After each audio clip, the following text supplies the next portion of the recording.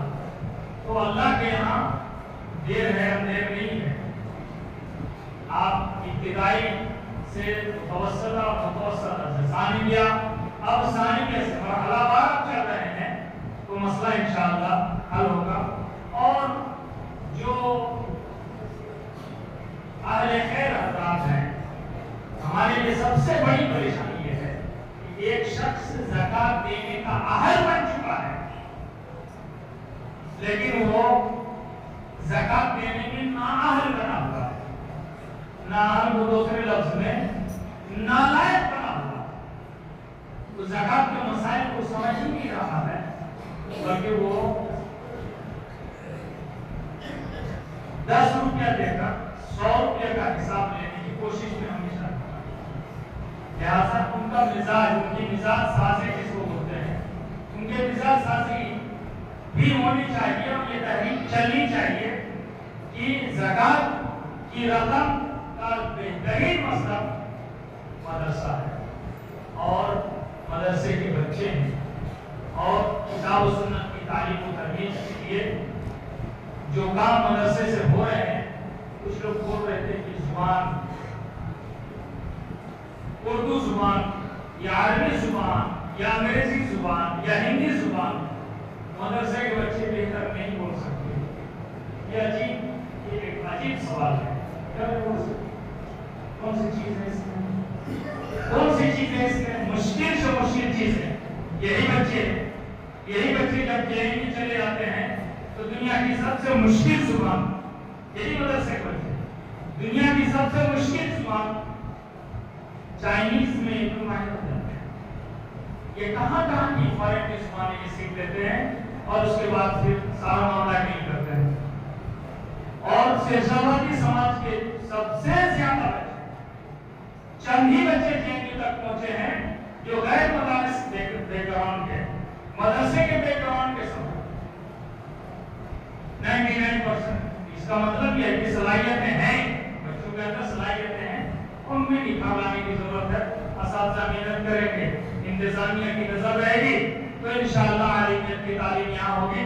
لیکن میں نے 2 چیز آپ کے سامنے رکھی ہے کہ کو ایجوکیشن کو بند کیا جائے اور اسی طرح سے آپ ان کے لیے ہاسٹل کا نظام قائم کریں تو یقیناً یہ مسئلہ حل ہوگا. اللہ تبارک و تعالیٰ ہمیں اور آپ کو آج کی اس محفل میں کی گئی تمام باتیں جو مثبت انداز میں ہیں ان کو نافذ العمل کرنے کی توفیق عطا فرمائے اور ہمارا یہ ادارہ جامعہ تعلیم القرآن کو دن دنی رات چوگنی ترقی نصیب کرے اور یہاں کے بچے اس طرح سے تربیت پائیں کہ یہ بچے آفتاب و ماہتاب کی طرح روشن ہو, ہمارے ادارے کا نام ہو, ہمارے علاقے کا نام ہو, ہمارے پورنیہ اور بہار کا نام ہو اور ہر جگہ یہ روشنی پھیلائے.